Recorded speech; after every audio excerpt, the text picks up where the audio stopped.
এই পৃথিবীর বুকে এমন একটা সময় ছিল যেই সময় নিজের পিতা নিজের কন্যা সন্তানকে জীবিত এই মাটির নিচে দাফন করে দিত। যারা আল্লাহর ঘর হজ্জে বাইতুল্লাহ গিয়েছেন তারা নিজেও দেখে এসেছেন সেই জীবিত ছোট্ট মাসুম বাচ্চাগুলো কবর। কথা বলেন ঠিক কিনা?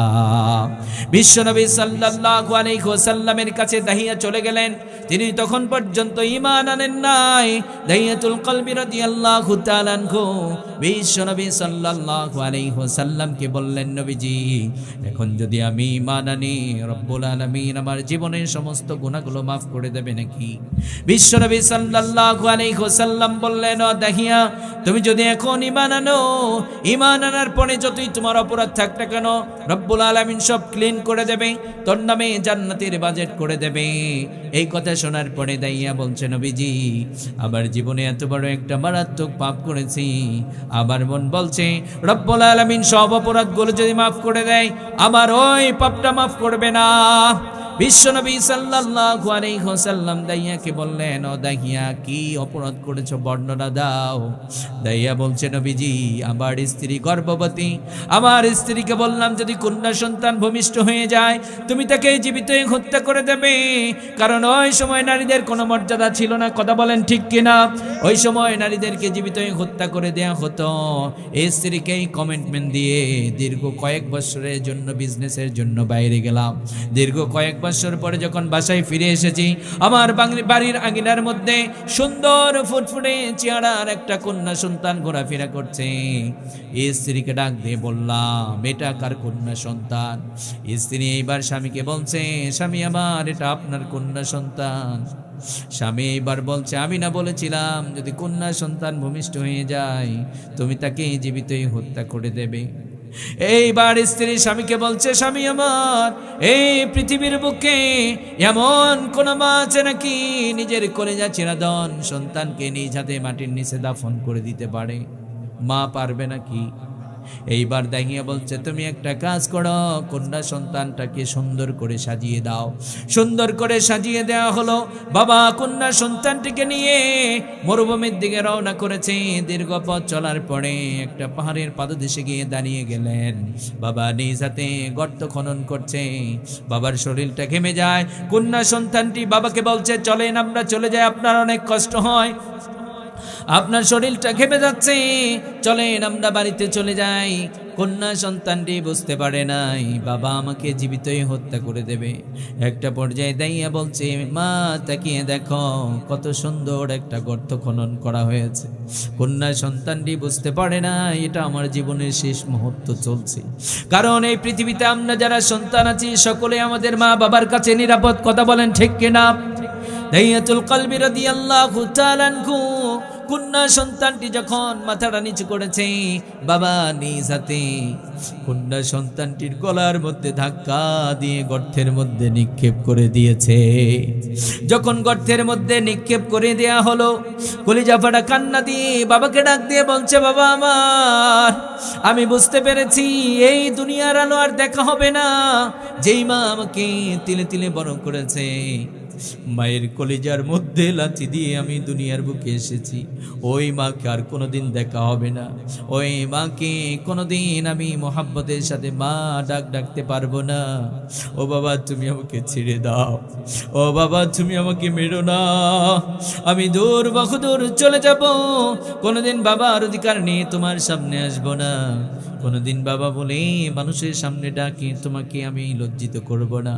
দাহিয়াতুল কলবি রাদিয়াল্লাহু তাআলা আনহু এই ঘটনাটি আপনার আমার প্রিয় নবী বিশ্বনবী সাল্লাল্লাহু আলাইহি ওয়াসাল্লামকে বর্ণনা করে শোনাচ্ছেন।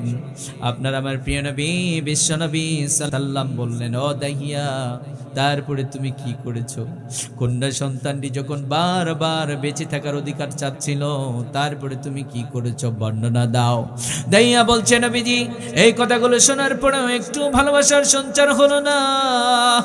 একটা পর্যায়ে চাক্কা পাথর একটা হাতে নিয়েছি, কন্যা সন্তানটির কলিজা বরাবর যখন আঘাত করে দিয়েছি বাবা বলে এমন একটা চিৎকার দিয়েছে, আজ পর্যন্ত এই বাবা চিৎকার আমার কানের মধ্যে মধ্যে বাজে। নবীজি রাতের বেলা আমি ঘুমাতে পারি না, যখন আমি ঘুমাতে যাই ওই কন্যা সন্তানটির বাবা কান্না আমার কানের মধ্যে বাজে। নবীজি আমার মন বলে রব্বুল আলামিন এই অপরাধটা মাফ করবে না। বিশ্বনবী আমি ঘুমাতে পারি না, যখন ঘুমাতে যাই কন্যা সন্তানটিকে নিজ হাতে গর্তের মধ্যে দাফন করে দিয়েছি। ওই চিত্রটা বারবার আমার সামনে ভেসে ওঠে। আমার মন বলছে রব্বুল আলামিন সব অপরাধগুলো যদি মাফ করে দেয়, আবার এই অপরাধটা মাফ করবে না।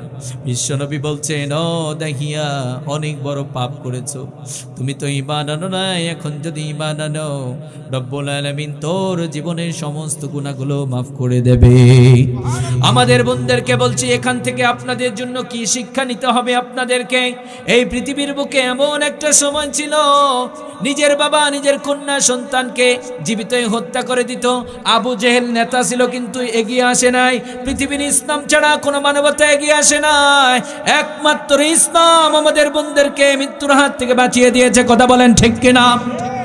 শুধু মৃত্যুর হাত থেকে বাঁচিয়ে দেয় নাই, বিশ্বনবী সাল্লাল্লাহু আলাইহি ওয়াসাল্লাম বলছেন যার একটা কন্যা সন্তান তার একটা জান্নাত। সুবহানাল্লাহ। ইসলাম মৃত্যুর হাত থেকে বাঁচিয়ে দিলেন। শুধু তাই না, মৃত্যুর হাত থেকে বাঁচিয়ে দিয়ে একটা নারীকে ইসলাম 3 ভাবে মর্যাদা দিয়েছে। কয় ভাবে? দুনিয়াতে মানুষ ছাগল কিনে ওটাকে পেলে পিষে বড় করে, দেখবেন বিশাল পাল হয়ে যায়। আল্লাহ বলছেন গোলাম তোমরা যে দান করেছো আমি এটা এত বড় করে দিয়েছি, আলহামদুলিল্লাহ। আল্লাহর প্রিয় বান্দা কারা তাদের পরিচয় জানতে চায়। আমরা সবাই আল্লাহর প্রিয় হতে চাই কি চাই না? সবাইকে আল্লাহর প্রিয় হতে চান? আল্লাহর প্রিয় হয়ে গেলে আর কিছু লাগবে? দুনিয়াতে নেতার প্রিয় হয়ে গেছেন, মানুষ হত্যা করার পরেও বেঁচে যান। আল্লাহ বলছেন গোলাম এই দুনিয়াতে সব কিছু ওয়ান টাইম, এগুলো ফুরিয়ে যাবে, এগুলো থাকবে না। আমি আছি, থাকবো। আমার সন্তুষ্টি অর্জন করে আমার কাছে প্রিয় হয়ে যাও, সবচাইতে বড় সফলতা জান্নাতের মালিক বানিয়ে দেব। সুবহানাল্লাহ পড়েন। তাহলে আমরা সবাই আল্লাহর প্রিয় হতে চাই তো? আল্লাহ কবুল করুন। সবাই দুটো হাত উঠান, উঠান উঠান, নাড়াচাড়া করেন, ঘুম চলে যাবে। এক্সারসাইজ আর কি, ঘুম চলে যাবে। তাকবীর দেন গলা ফাটিয়ে, লিল্লাহে তাকবীর, লিল্লাহে তাকবীর। আল কোরআনের আলো, আল কোরআনের আলো সংসদে জালো, আলেম উলামা যেখানে, লিল্লাহে তাকবীর, লিল্লাহে তাকবীর। আল্লাহ কবুল করুন, আমিন পড়েন। তাহলে শুরু হয়ে গেল আল্লাহর প্রিয় বান্দার পরিচয়। আমরা সবাই হব আল্লাহর প্রিয়। তাহলে কানগুলো খরগোশের মতো খাড়া করে আমার কথাগুলো শ্রবণ করুন।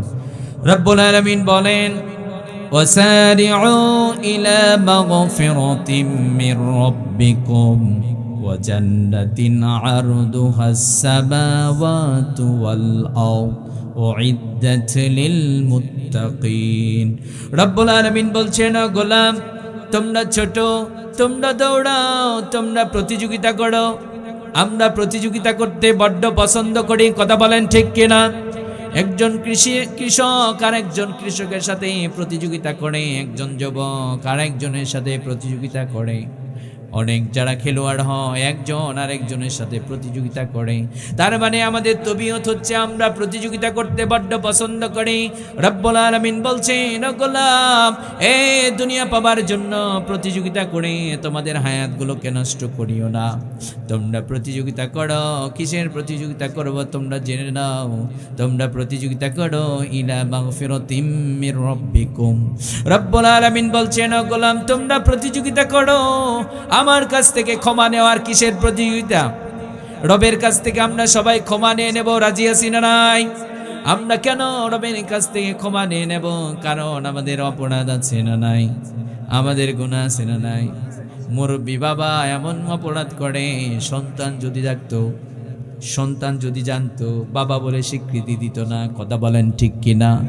আজকে এত কোরআন এবং সুন্নাত তাফসীর হচ্ছে, এত মাদ্রাসা মসজিদ, আপনারা বলুন তো অপরাধ কমেছে না বেড়েছে?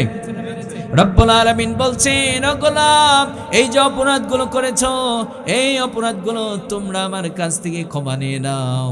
এই অপরাধগুলো ক্ষমা নেওয়ার প্রতিযোগিতা করো। আজ থেকে আমরা সবাই রবের কাছ থেকে ক্ষমা নেওয়ার প্রতিযোগিতা করব, রাজি আছি না নাই?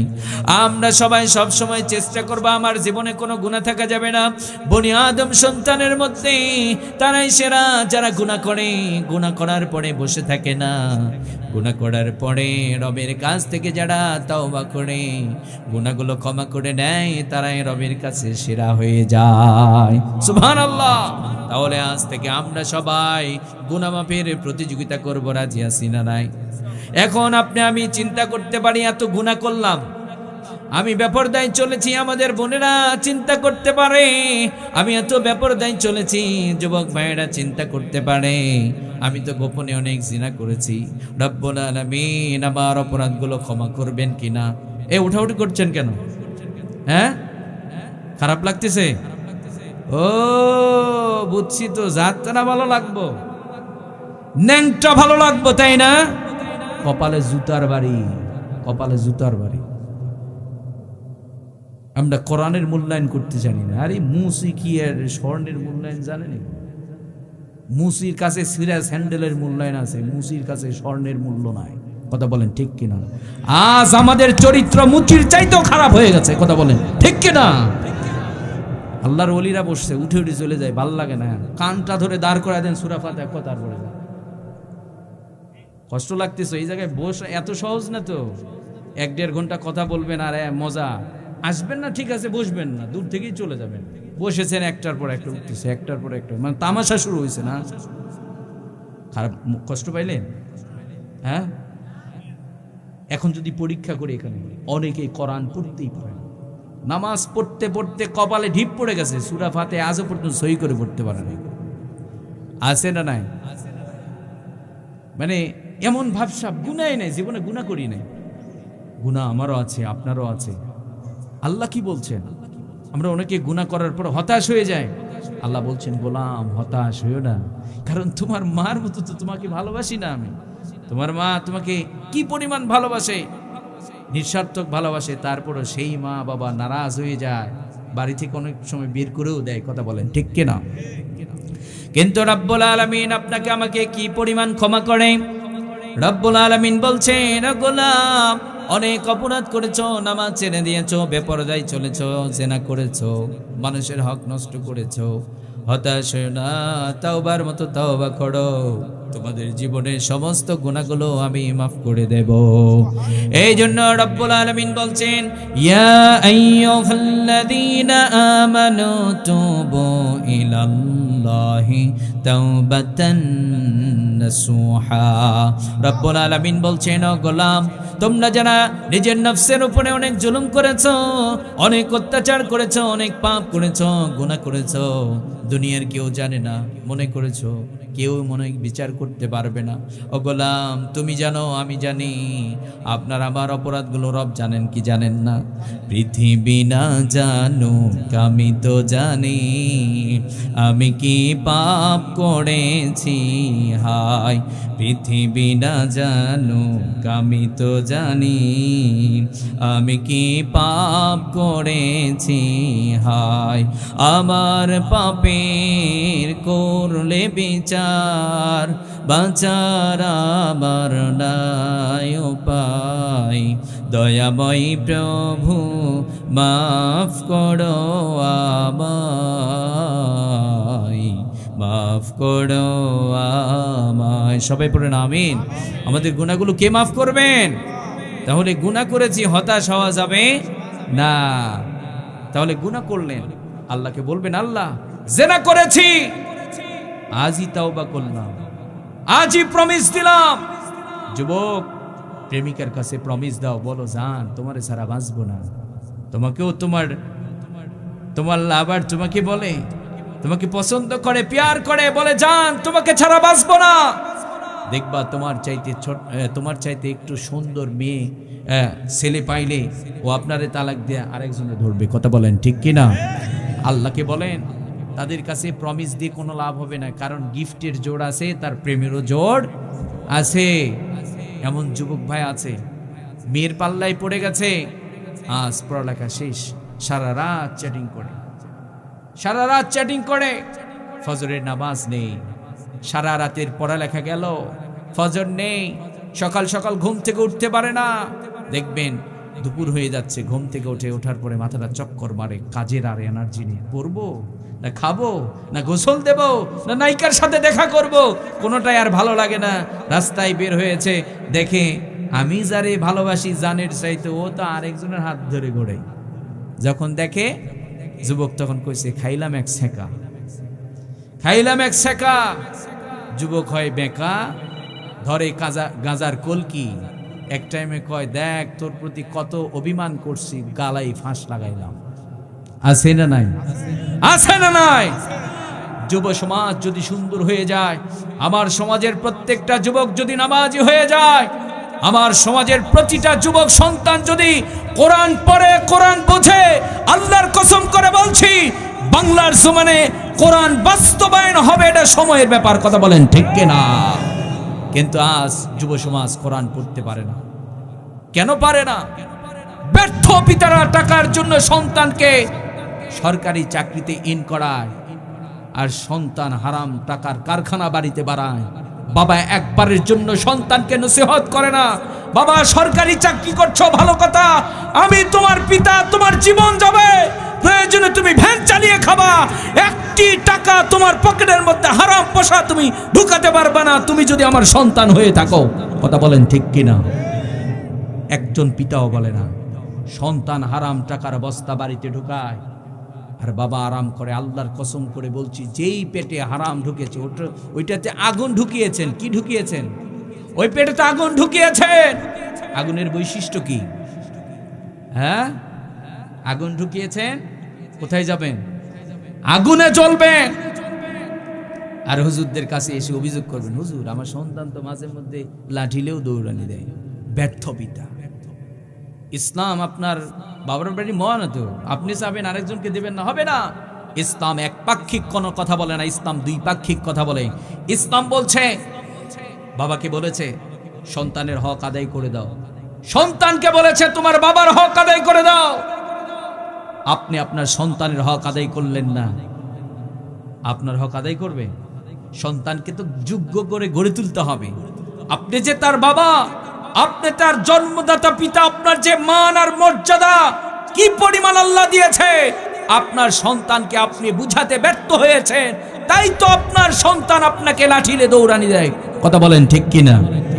আপনাদের এলাকায় বাঁশ আছে না? বাঁশ, বাঁশের যে ঝিকড়িগুলো হয়, কি বলে ওগুলোকে? কঞ্চি, কুঞ্চা, কঞ্চি। যখন নরম থাকে, কাঁচা থাকে, ইচ্ছা মতো ভাঁজ করা যায় কি যায় না? যখন পেকে যায় কি হয়? ভেঙে যায়। ঠিক তেমনই আপনার সন্তান যখন ছোট্ট ছিল, আমাদের সমাজে তো এমন সন্তানও আছে বুকে হাত দিয়ে বলতে পারবে না আমার জন্মের পর থেকে, এমন সন্তান আছে জন্মের পর থেকে প্রাপ্তবয়স্ক হয়ে গেছে, বাবার কাছ থেকে কোনোদিনও কোরআনের একটা হরফও শুনে নাই। ওরা আবার মুসলমান। ওরা কি? ওরা মুসলমান, ওরা হলো পাক্কা ইমানদার। আবার মুসলমান সন্তানরা মাঝে মধ্যে গান বলে, বলবো নাকি? মাঝে মধ্যে আমাদের সন্তানগুলো গান গায়। কারা গান গায় জানেন নাকি? যারা এলিট ফ্যামিলি, কুকুরের মতো দাঁড়িয়ে থেকে প্রস্রাব করে, ওদের শোয়ার জায়গার পায়খানা এক জায়গায়, ওরা হলো এলিট ফ্যামিলি, ওরা হলো সবচেয়ে উন্নত মানের। ওদের সন্তানরা মাঝে মধ্যে গান বলে। কি গান বলে জানেন নাকি? তারা গান বলে, আমার বাবার মুখে প্রথম যেদিন শুনেছিলাম গান, সেদিন থেকে গানি জীবন, গানি আমার প্রাণ। আছে না নাই? এরকম আছে না নাই? আরে ভাই, মুসলমানের সন্তানরা এটি কেন বলবে? বাবা যদি তার সন্তানকে যোগ্য করে গড়ে তুলতে পারত, তাহলে সন্তান চমৎকার করে এই গানটি বলবে, আমার বাবার মুখে প্রথম যেদিন শুনেছি কোরআন, সেদিন থেকে কোরআনি জীবন, কোরআনি আমার প্রাণ। সুবহানাল্লাহ। মুসলমানের সন্তানরা বলবে, আমার বাবার কাছ থেকে আমি টাকা পাই নাই, সম্পদ পাই নাই, কিন্তু বলবে আমি কোরআন পেয়েছি। কথা বলেন ঠিক কিনা? আমার বাবার কাছ থেকে আমি বিশ্বনবীর সুন্নাহ পেয়েছি, আমার বাবার কাছ থেকে আমি নসিহা পেয়েছি। হাকিম লোকমানের মতো বাবা তার সন্তানকে নসিহা করেছে, বাবা জীবন দেবা কিন্তু রবের সাথে তুমি শিরিক করবা না। ওই কাঁচা কঞ্চিটার মতো আপনার সন্তান যখন ছোট্ট ছিল, আপনি যখন কোরআন পড়ছেন, আপনার সন্তানটি আপনার ঠোঁটের সাথে ঠোঁট মিলাচ্ছে, কোরআন পড়তে পারে না, তারপর বলছে আলহামদুলিল্লাহ হে রব্বিল আলামিন। আপনি যখন তেলাওয়াত করছেন, আপনার সন্তানও সেটি ফলো করছে। তার মানে একজন বাবা তার সন্তানের লাইফে প্রথম ভার্সিটি, কথা বলেন ঠিক কিনা? বাবা যখন নামাজি হবে, সন্তান বাবাকে দেখে নামাজ শিখবে। বাবা যখন কোরআন পড়নেওয়ালা হবে, সন্তানগুলো বাবাকে দেখে কোরআন শিখবে, কথা বলেন ঠিক কিনা? আজকে আমাদের রিজিকের পেরেশানি, আমরা রিজিকের পেরেশান থেকে বাঁচতে পারছি না। প্রতি মাসে 1 লক্ষ 2 লক্ষ টাকা কামাই করছি, মাস পুরানোর আগে ঋণ আছে না নাই? আছে না নাই? ঋণের মধ্যে পড়ে গেছে। তার মানে বারাকা সংকট চলছে, আর কি বারাকা উঠে গেছে, বরকত উঠে গেছে। বারাকা কাকে বলে? কামাই করবেন অল্প, খরচ করবেন, তারপরে দেখবেন কিছু অ্যাকাউন্টে জমা আছে, ওটা হচ্ছে বারাকা, কথা বলেন ঠিক কিনা? কারণ ওই অর্থ আপনাকে পেরেশানি দেয় না, ওই অর্থ ওই টাকা আপনাকে প্রশান্তি এনে দেয়। কারণ একজন ভ্যান চালক প্রতি মাসে যখন 20,000 টাকা কামাই করে, প্রতি মাসে তার খরচ হচ্ছে ওষুধ, এরপরে হাট বাজার সব মিলে যখন 5,000 টাকা খরচ হয়, অ্যাকাউন্টে যখন 15,000 টাকা থাকে, খুশি না বেজার? খুশি হয় না? আর একজন সরকারি চাকরিজীবী প্রতি মাসে 3 লক্ষ 4 লক্ষ টাকা কামাই করে, কিন্তু মাস পুরানোর আগে 20,000 টাকা ঋণের মধ্যে পড়ে, ওর অশান্তির শেষ নাই, কথা বলেন ঠিক কিনা? তার মূল কারণ হচ্ছে রিজিকের জিম্মাদারি কে নেবেন? আল্লাহ হাবিব সাল্লাল্লাহু আলাইহি ওয়াসাল্লাম বলেছেন প্রতিদিন একটা আমল করতে হবে। কয়টা আমল? একটা আমল। সেটি হলো মাগরিবের সালাত যখন আদায় হয়ে যাবে, আপনার স্ত্রীকে আপনি নিজেই বলবেন বসো, সন্তানকে বলবেন বসো, মেয়েকে বলবেন বসো। বাবা তখন কোরআন হাতে নেবে, সূরাতুল ওয়াকিয়ার তেলাওয়াত শ্রবণ করতে থাকবে। সুবহানাল্লাহ।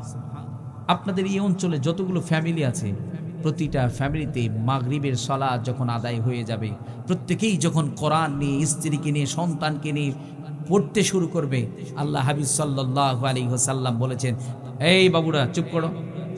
আল্লাহর হাবিব সাল্লাল্লাহু আলাইহি ওয়াসাল্লাম বলেছেন তাদের রিজিকের জিম্মাদারি আল্লাহই নিয়ে নেবেন। সুবহানাল্লাহ। রিজিক দেন কে? তাহলে রিজিক দেওয়ার দায়িত্ব আল্লাহর, আবার দায়িত্ব পরিশ্রম করা। আমার দায়িত্ব কি? পরিশ্রম করা। এখন যদি আল্লাহর দায়িত্ব আপনি নিতে চান, আপনি কি সুখী হতে পারবেন? হ্যাঁ, কেমন? ফর এক্সাম্পল একটু বুঝিয়ে বলি।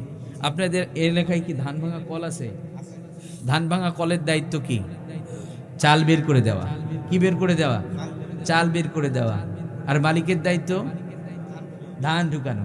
এখন যদি মেশিন চিন্তা করে, থাক মালিককে কষ্ট করতে হবে না, আমি ধান দেব, আমি চাল দেব, আপনারা বলুন কিছু হবে? হবে? পেটে কি ভাত ঢুকবে? কেন ঢুকবে না? কারণ মেশিনের দায়িত্ব তো চাল বের করে দেওয়া, মালিকের দায়িত্ব তো ধান দেওয়া। তা আপনি দুটোই দায়িত্ব নিলেন কেন? নিয়ে তো ভেজাল বাঁধাইছেন, কথা বলেন ঠিক কিনা? তা আপনার দায়িত্ব, আল্লাহ বলছেন গোলাম, আমার গোলামির পরে তোমরা আমার জমিনে ছড়িয়ে যাও, বসে থেকো না, পরিশ্রম করতে থাকো, রিজিক তো দেব আমি।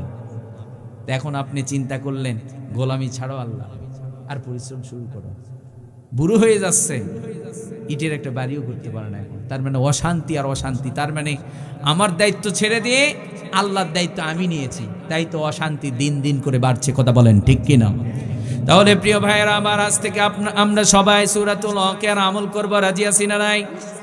আমাদের বোনদেরকে বলবো, আপনার মেয়ের জীবনের প্রথম ভার্সিটি আপনি যখন পর্দা করে চলবেন, মা নামক ভার্সিটি থেকে মেয়েটি পর্দা শিখবে।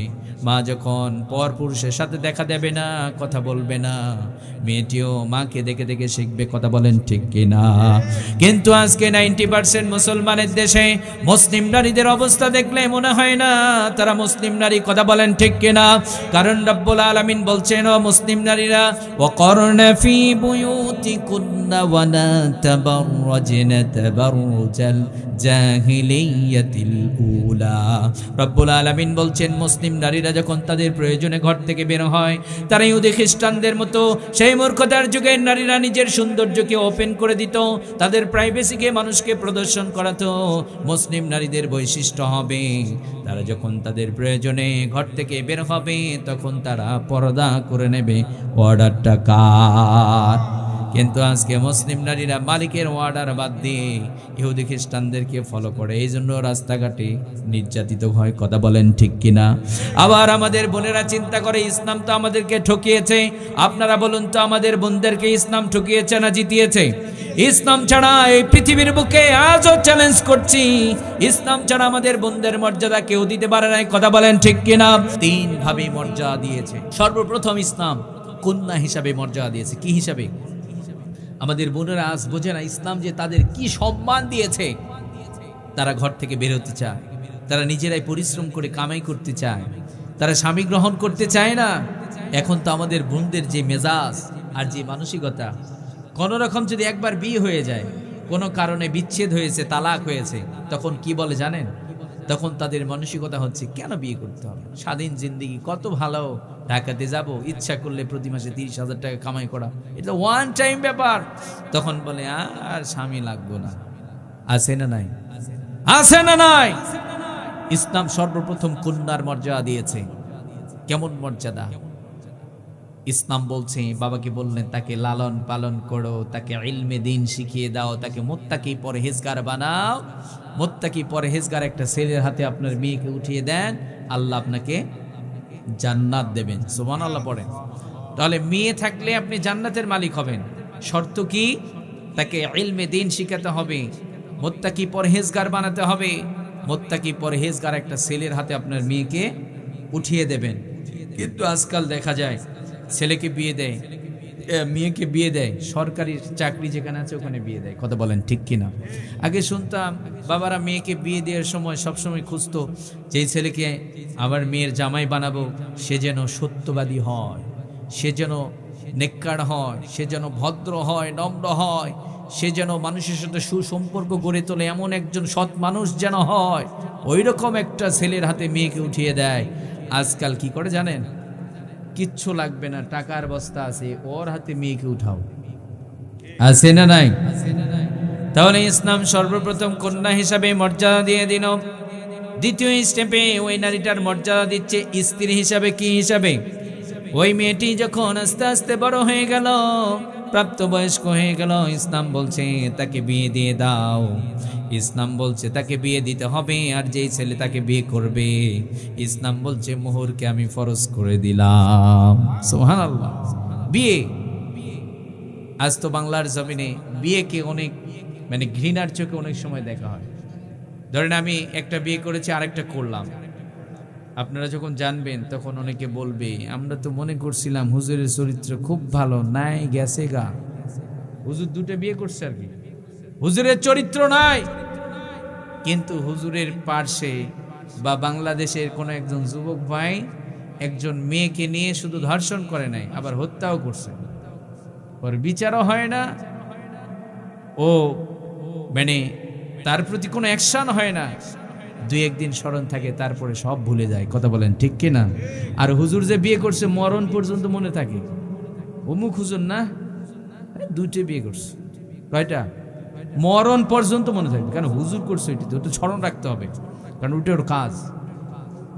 আর চোরেরা চুরি করবে, অন্যের মেয়ের ইজ্জত নষ্ট করবে, সম্মান নষ্ট করবে, ধর্ষণ করবে, খুন করবে। বাঙালি 1 থেকে 1.5 দিন স্মরণ রাখে, তারপরে সব ভুলে যায়। কথা বলেন ঠিক কিনা? যেটা বলতে চাচ্ছিলাম, বিয়ে দিতে হবে। কি দিতে হবে? যুবক ভাইয়েরা, বিয়ে না প্রেম, বিয়ে না প্রেম, বাংলার জমিনে প্রমোট করতে হবে বিয়েকে। কথা বলেন ঠিক কিনা? কারণ যেই দেশে বিয়ে কঠিন ওই দেশে জেনা সহজ, যেই দেশে জেনা কঠিন, বিয়ে কঠিন ওই দেশে জেনা সহজ, যেই দেশে বিয়ে সহজ ওই দেশে জেনা কঠিন। কথা বলেন ঠিক কিনা? আজ বাংলার জমিনে বাল্য বিবাহের আইন আছে, তার মানে একটা ছেলের বয়স কম, সরকার যে বয়স বেঁধে দিয়েছে তার কম, কিন্তু তার মন চাচ্ছে আমার বউ লাগবে, আমি বিয়ে করতে চাই।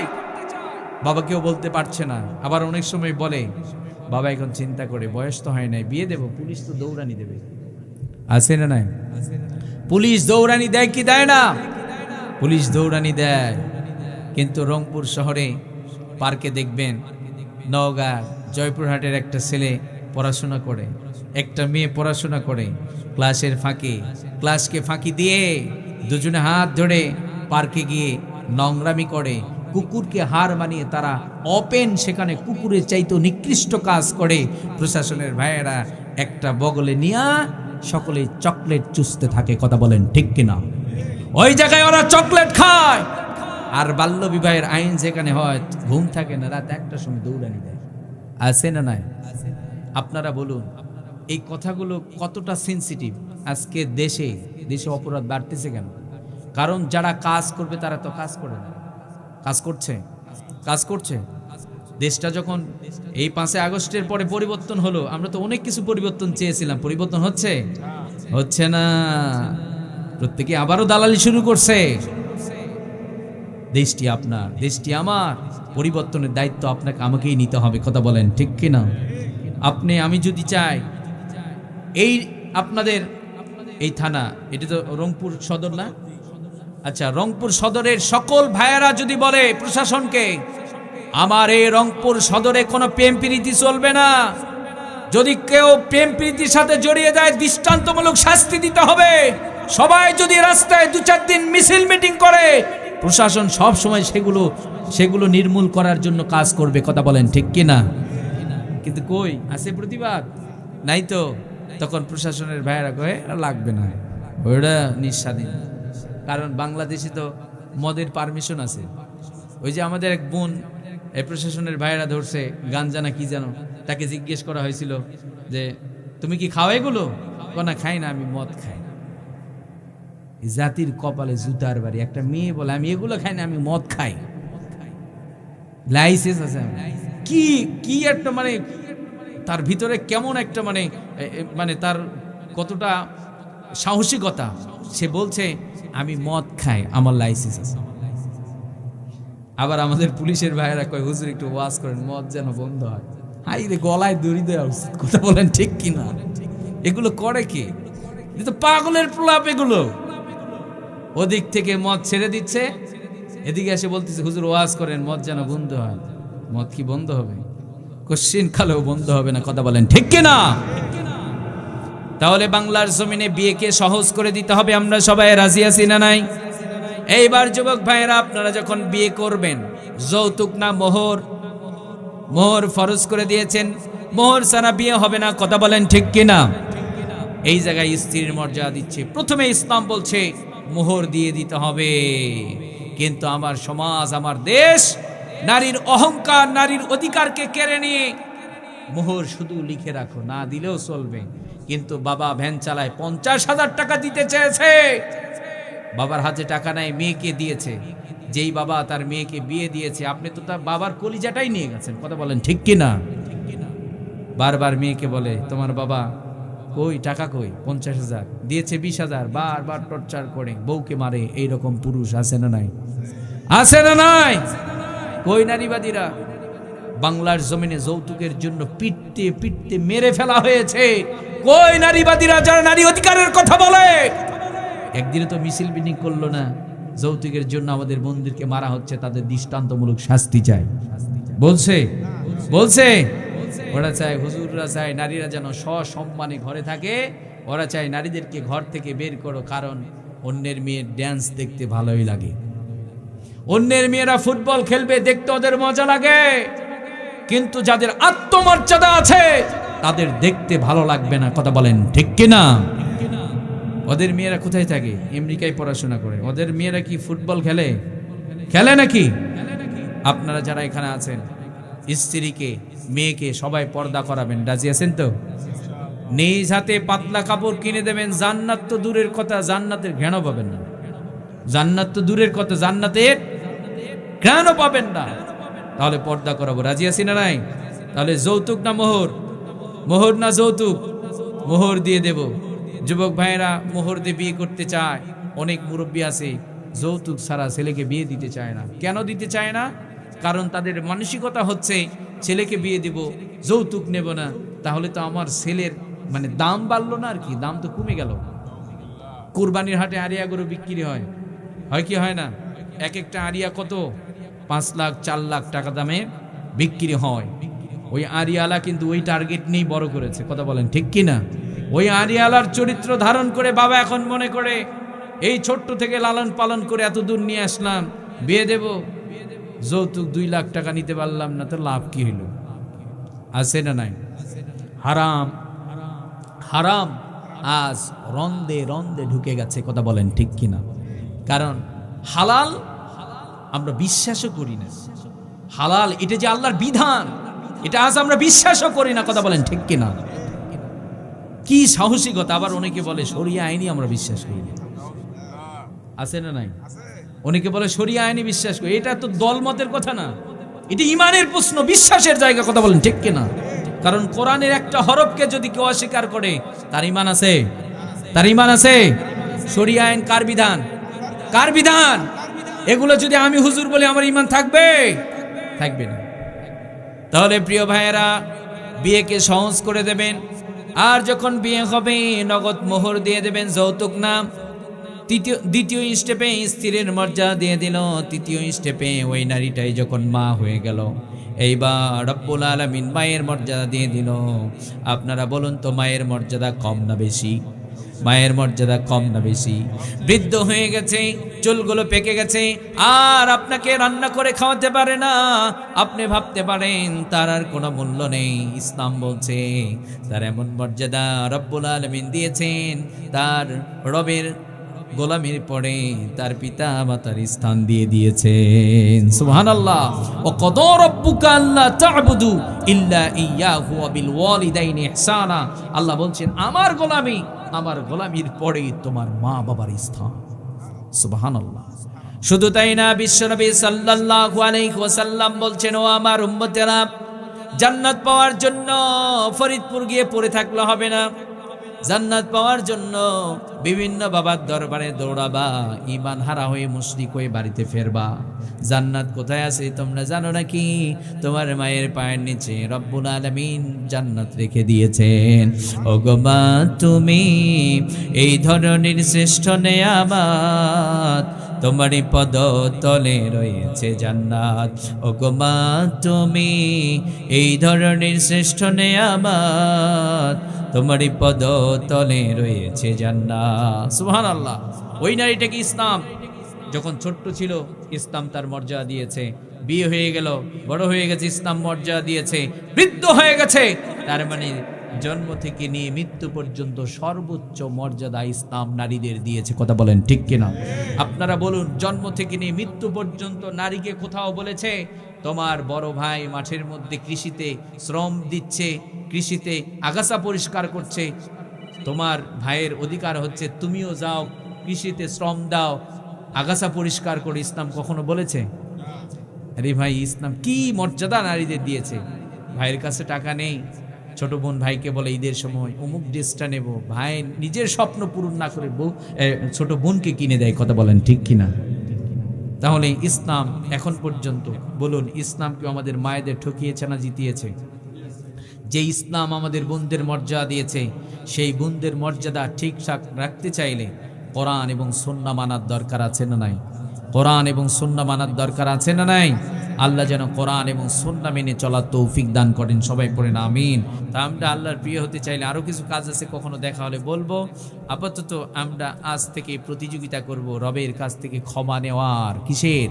আল্লাহর কাছ থেকে ক্ষমা তারাই পাবে যারা গুনাহ ছাড়বে, কথা বলেন ঠিক কিনা? আপনি জেনা করছেন, জেনা ছেড়ে দেন, আল্লাহর কাছে প্রিয় হয়ে যাবেন। আপনি গুনাহ ছেড়ে দিলেন, তার মানে গুনাহ ছাড়ার প্রতিযোগিতা করলেন।